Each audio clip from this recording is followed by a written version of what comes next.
Hi, in this video we are going to talk about data structures in the main and of course why to use data structures.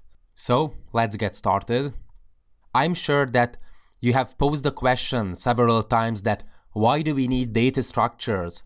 Why is it so important to bother about the concrete implementation of the data structures and to study about the internal structures of data structures? Okay, so what are data structures for? Basically, data structures are to store data in an efficient way. And basically, the most important word in this sentence is the efficient. So, okay, we can store data in several ways, but it's very important that with the help of data structures, we are able to store data in a very efficient way. So, why to use data structures? Because we often have the intuition that we want to make an algorithm fast, then we have to optimize it. We have to write it in C++ or C, and it's going to be the fastest algorithm possible. We just have to avoid nested for loops and to make sure that we make every calculation as fast as possible.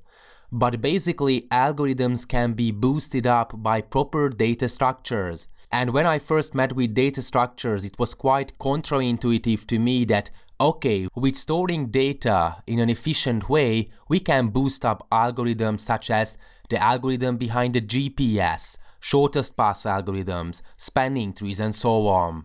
So data structures make sure that the running time will be better for an algorithm. I think a good example is the Facebook application.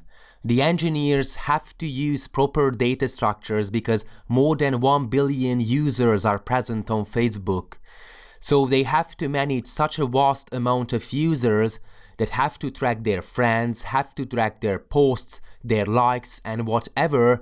So the running time for manipulating such huge data does matter. For example, if we would like to sort 10 items, of course, basically we could use bubble sort, we could use merge sort or whatever. Basically, it doesn't matter. When we would like to sort 10 million data items, for example, person in a country, then of course it does matter whether we are using bubble sort or merge sort. So basically, when we have a huge data, in these kinds of situations, it's going to be important what data structures we use, what sorting algorithms we use, how we manipulate the data, and so on. So let's consider two important examples.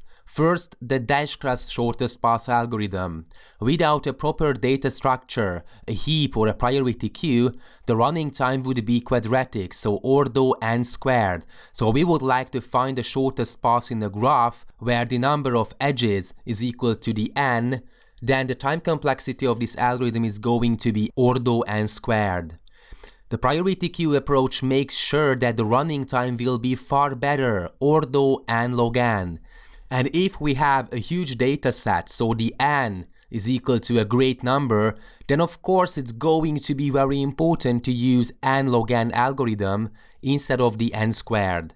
Or for example, let's consider the other important algorithm. By the way, we are going to talk about these algorithms later. So for example, we would like to construct spanning trees. Then we can boost up the algorithm with the help of priority queues again. So the running time of the algorithms are determined by the data structures we use.